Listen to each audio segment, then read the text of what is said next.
Hollywood's golden boy, thought of as the next big thing. The Social Network, Call Me By Your Name, movies that were awesome. For a while, it seemed like he had it all. A-list potential, Golden Globe nominations, the Hollywood appeal. He didn't just come from Hollywood money. He came from dynasty money.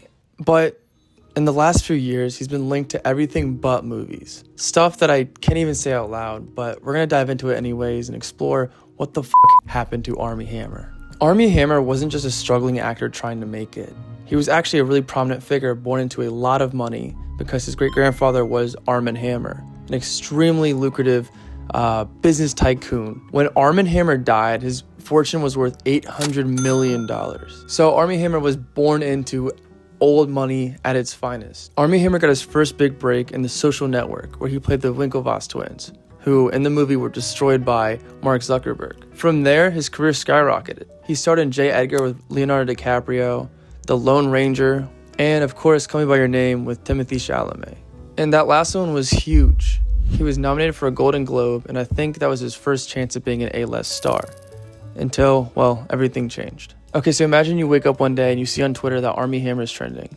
And you're like, oh, okay, let's see what movie he's doing now.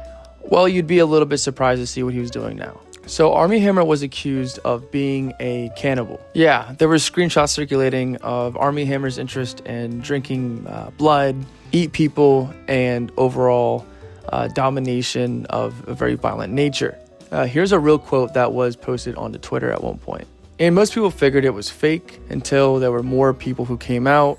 And yeah, it kind of became a RICO case against Armie Hammer with abuse and violence and drug use. Here's another article that was pretty graphically explaining what actually happened. I don't want to go too deep into this one, but of course it's pretty scary if true. And just like that, Armie Hammer's agencies cut ties with him, and Hollywood wanted nothing to do with him anymore. After this all came out, his wife, Elizabeth Chambers, wanted to file for a divorce against him, and his family did not want anything to do with him at this point.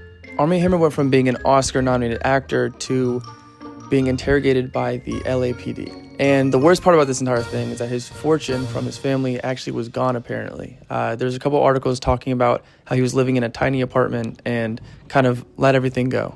For the next few years, Armie Hammer kind of disappeared from the public eye and reportedly was selling timeshares in the Cayman Islands. Yeah, timeshares. I don't understand that either. And at this point, it's kind of clear that Armie Hammer maybe was a victim to bad press or actually did, I don't know. But recently, Armie Hammer has tried to make a comeback. He was on a podcast called Your Mom's House. Very awkward and uncomfortable few moments. Which he kind of broke the silence about the entire thing. He pretty much said that the COVID lockdown is a big reason on why he got canceled and why these accusations hit him the hardest out of other actors. He even admitted to cheating on his wife and admitted to being in some wild stuff.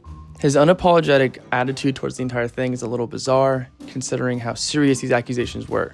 Comment down below which actor you want me to cover next, and of course, thank you for watching.